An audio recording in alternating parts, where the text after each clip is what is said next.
Naglepas itangal daw ang nabalaygian ti Provincial Athletic Meet 2026 iti probinsya iti Abra. Iti kategorya ti elementarya, 4th runner-up ti Zone 9, 3rd runner-up ti Zone 3, 2nd runner-up ti Zone 2, idinto 1st runner-up ti Zone 5, ken Zone 10 ti nakaala ti kampyonato nga daan 35 golds, 21 silver, ken 19 bronze medals. Hard work, rigid training, ken camaraderie ti nagbalin at tulbek para iti back-to-back championship ti Zone 10. As back-to-back champion, we are so glad we retain our throne. And we are thanking the donors, the sponsors, and the generous people who in one hand help one another. Iti kategorya ti sekundarya, 4th runner-up ti Unit 2, 3rd runner-up ti Unit 11, 2nd runner-up ti Unit 4, idinto Unit 13 ti 1st runner-up, ken champion ti Unit 6 nga daan 70 golds, 33 silver, ken 35 bronze medals. Gapumet iti panagkaykaysa, pinanaknekan iti Abra High School nga isuda ti home of the champions. Maragsakan kami unay nga Abra High School ta da kami manen iti nag-champion. For how many years nag-champion kami ngem itatan ay sublima manen iti panag-champion iti Abra High School.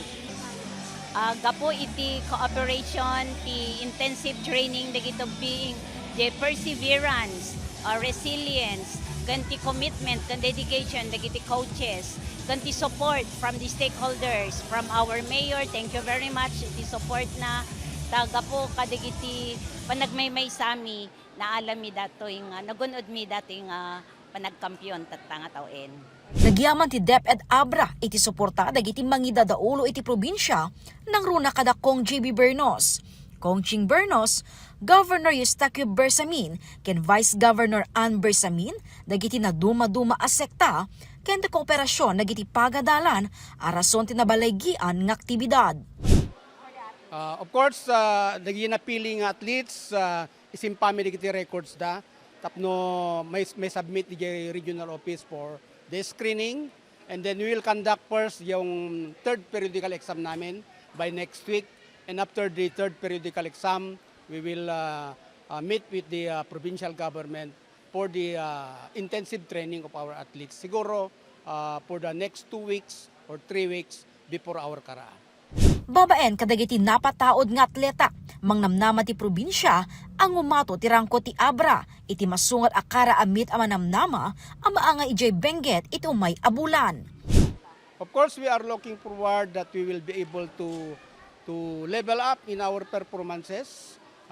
Sapay kumata at adupay digiti ma-achieve tayo nga medalya ken panangabak manipod ka digiti atleta tayo, and of course amo tayo mot nga ma-inspiraran ken ma-motivate digiti athletes tayo ken coaches tayo no makita dati talaga nga napigsa nga suporta coming from our local officials, our PLGU, from our congressman, and all the different officials from the province of Abra.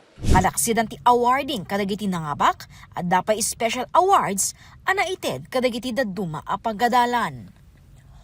Jessica Boreta, Balitang Solid North.